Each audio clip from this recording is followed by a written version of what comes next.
Hello friends, welcome to ASP.NET tutorial. In this sub-series, we are going to see how to use ASP.NET personalization. To learn this sub-series, you should have already created some username and password. So if we have a username for a website, then we can perform personalization for the specific logged in user.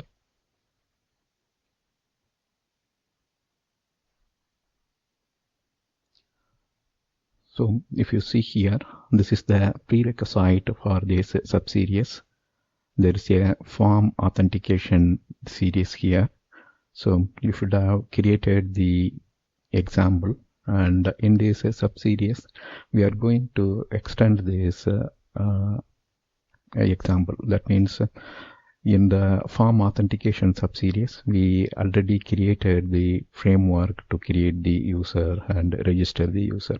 So we will be using this same example to know how to store some user specific information. Simply speaking, in this sub-series, we will learn how to store information specific to the user.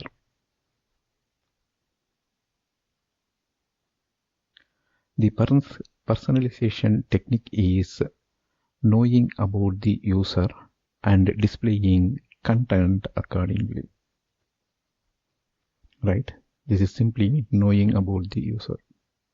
So to know about the user should already logged into the website. So when user is already logged into the website, then we can record his personalization preference. Right? Say, for example, in what color user want to view the web page, and what is his preference. Say, for example, if the user is browsing the books website, then we can ask the user what are all the preference, what kind of books you want to read.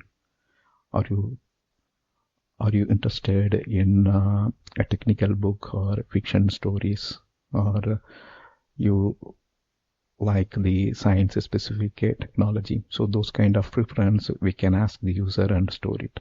Next time when user browse, he will see the listings based on his preferences.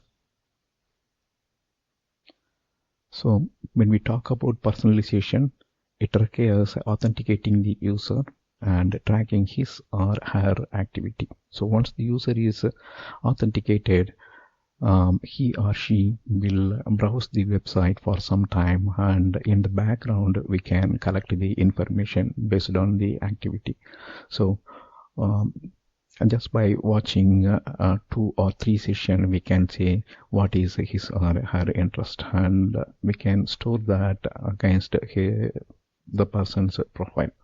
Later, when the user is logging in and browsing, we can show based on the past history the relevant information. For example, let us say a user is logged in, and as a logged in user, you are purchasing some music CDs. So you are in a music store online website and you are purchasing some CDs. And let's say that you have done that for past 3 or 4 times.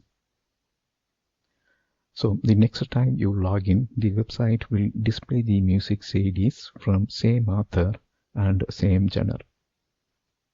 Right?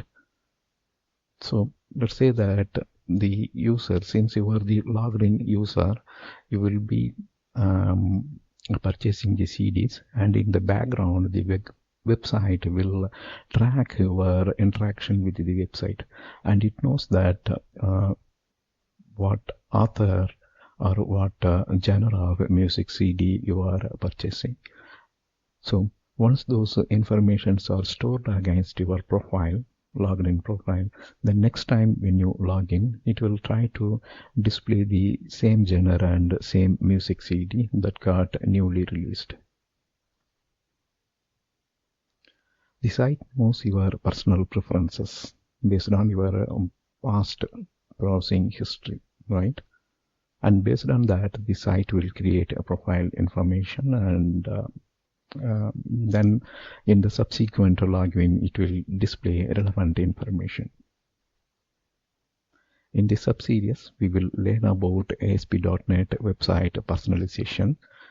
But here in this sub-series, instead of browsing your past history, why? Because it requires building a big website. Instead, what we are going to do, we will log into the website. Then we will collect information like the person's age, date of birth, all those stuff.